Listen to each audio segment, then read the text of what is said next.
WhatsApp guys, कैसे हैं आप सभी। आई होप आप अच्छे होंगे। बच्चों, आज हम पढ़ेंगे प्रतिरोध जो होता है उसे श्रेणी क्रम में कैसे जोड़ते हैं। और अगर आपने इससे पहले की वीडियोस नहीं देखी है इस चैप्टर की, तो आप प्लीज़ उन्हें देख लीजिए, तो आपको ये टॉपिक ज़्यादा अच्छे से क्लियर होगा। ये हमारा चैप्टर है फिज़िक्स का चैप्टर 5 वैद्युत चालकता। आपको डिस्क्रिप्शन में लिंक मिल जाएगी। चलिए स्टार्ट करते हैं। बच्चों, जो हमारा प्रतिरोध होता है उसको हम एक बार श्रेणी क्रम में जोड़ते हैं और एक बार समांतर क्रम में जोड़ते हैं। तो ये हमें श्रेणी क्रम में जोड़ना है। तो श्रेणी क्रम में जोड़ते हैं तो बच्चों डायग्राम कैसा होता है वो देख लीजिए आप। उसके बाद इसको हम लिखेंगे। स्टार्ट करते हैं। थ्योरी में क्या होता है बच्चों की, जो हमारा ये डायग्राम होता है बस इसके बारे में हमें बताना होता है कि हाँ ये डायग्राम है, ये डायग्राम में कौन सी चीज़ कहाँ पे। बस लर्न करने की कोई बुक से या बुक की लैंग्वेज नहीं होती है। इसमें आप अपने से भी लिख सकते हैं, क्योंकि इसमें सिर्फ आपको डायग्राम के बारे में बताना होता है। तो कैसे लिखेंगे बच्चों।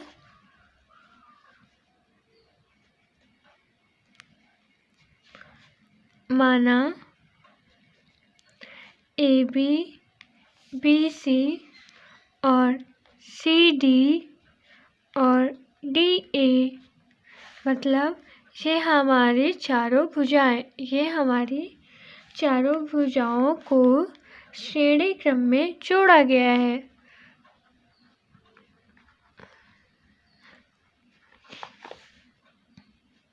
श्रेणी क्रम में जोड़ा गया है। माना प्रतिरोध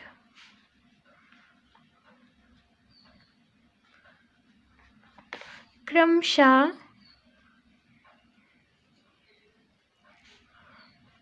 R1, R2 और R3 है।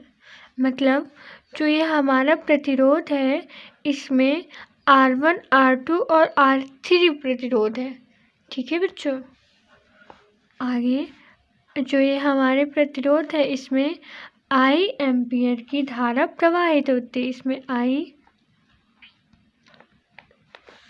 एम्पियर की धारा प्रवाहित होती है।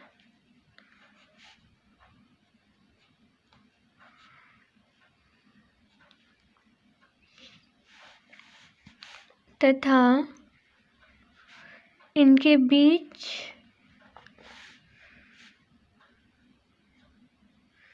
विभवांतर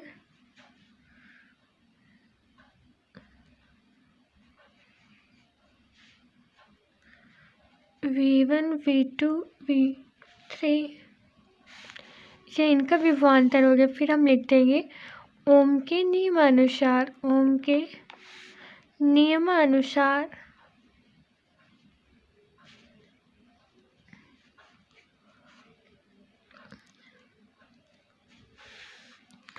बच्चों ये बहुत ज़्यादा ईजी होता है।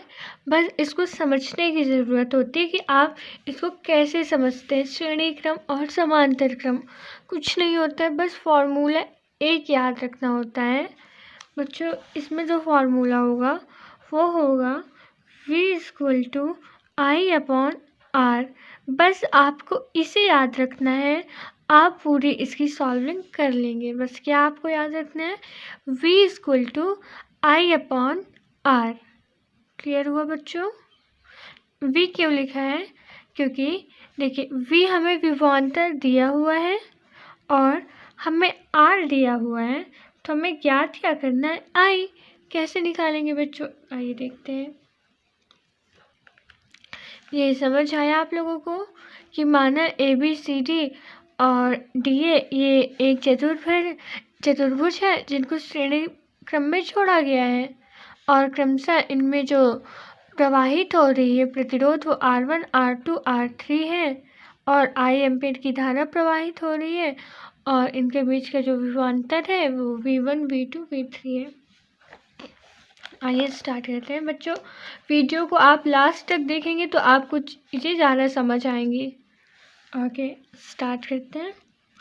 ये मैंने बताया कि सिर्फ आपको ये फॉर्मूला याद रखना है कि श्रेणी क्रम में कौन सा फॉर्मूला लग रहा है और समांतर क्रम में कौन सा फॉर्मूला लग रहा है। स्टार्ट करते हैं। तो यहाँ से हम लिख सकते हैं V1 इक्वल टू I1, लिख सकते हैं बच्चों इसे। जैसे ये वाला हमारा फॉर्मूला था, जब इसको हम पक्षांतर कर देंगे तो यहाँ से आ जाएगा हमारा V1 equal to I upon IR, I into R, V1 equal to I into R. ऐसे ही हम 3 बार क्या इसे लिख सकते हैं, क्योंकि हमें विभवांतर V1, V2, V3 दिया हुआ है। तो हमें लिखना है V1 हमने लिख लिया, V2 equal to IR, V3 equal to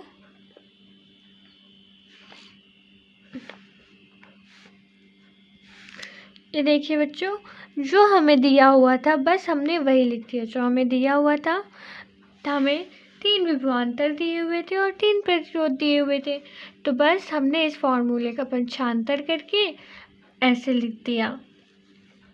अब हम लिख सकते हैं ए व डी के बीच की विभवांतर जो है वो V है, मतलब ए और ये डी के बीच में जो विभवांतर है बच्चों वो V होती है। तो आप इसको ऐसे लिख सकते हैं, ए व डी के बीच विभवांतर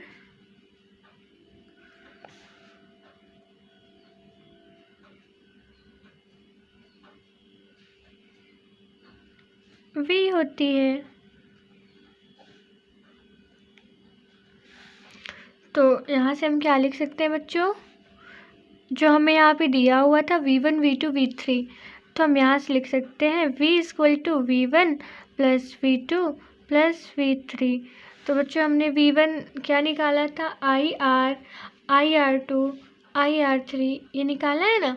तो बस हमें इसके स्थान पे इसकी वैल्यू रख देनी है V की। तो कैसे रखेंगे बच्चों, V equal to IR1 plus IR2 plus IR3। बच्चों ये कहाँ से आया, ये देखिए हमने V की वैल्यू निकाली हुई है यहाँ पे, बस उसी को हमने पुट कर दिया है यहाँ पे। ये आपका समीकरण फर्स्ट हो जाएगा, ये समीकरण आपका फर्स्ट हो जाएगा। इसके बाद हम लिख सकते हैं ए व डी के बीच जो प्रतिरोध है बच्चों वो कितना है, R है। जो इनके जैसे ए और डी के बीच विभवांतर हमने निकाला कि V है, वैसे हम लिख सकते हैं ए और डी के बीच में विभवांतर प्रतिरोध R है। तो यहाँ से हमें फॉर्मूला हो जाएगा, जब हम वो लिख देंगे V equal to IR, V equal to IR। यहाँ पे कोई नई चीज़ें नहीं आ रही, बस जो स्टार्टिंग में एक चीज़ यूज़ हुई है फॉर्मूला, बस उसी के बेस पे सारा सॉल्व होता जा रहा है। आप अच्छे से समझेंगे तो आपको ज़रूर समझ आएगा। मैं आपको एक बार दोबारा रिपीट करूँगी, पहले ये सॉल्व हो जाए। जब हमने ए और डी के बीच विभवांतर निकाला तो हमें ये मिला बच्चों, और जब हमने ए और डी यानी ये हमारा फर्स्ट समीकरण, और जब हमने ए और डी के बीच में प्रतिरोध निकाला तो ये हमें समीकरण सेकंड मिला। अब हम लिख सकते हैं कि समीकरण फर्स्ट और समीकरण सेकंड से, समीकरण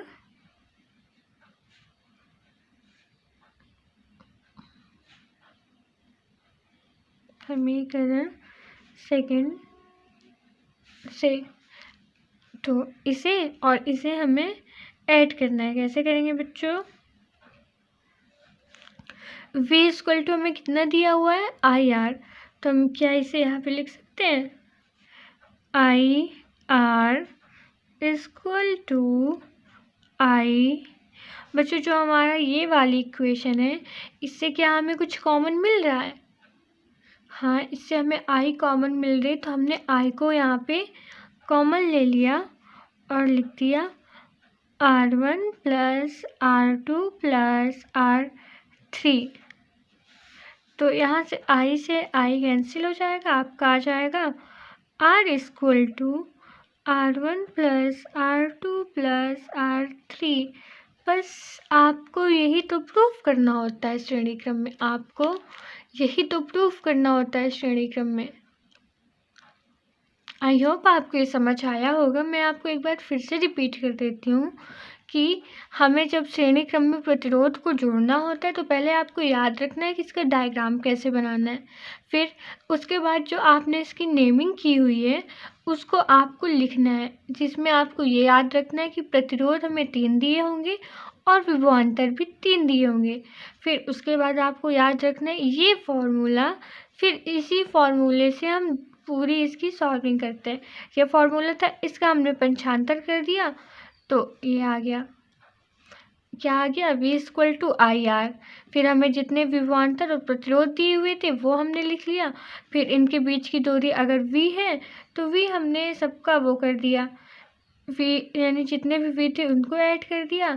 फिर हमने प्रतिरोध को ऐड कर दिया, प्रतिरोध ऐड करने के बाद हमने कॉमन ले लिया, प्रतिरोध ऐड किया, उसके बाद हमने I कॉमन ले लिया, बस फिर I से I कैंसिल हो गया, सॉल्व हो गया। बहुत ईजी है बच्चों, अच्छे से आप समझे होंगे तो आपको ज़रूर समझ आया होगा। Thank you.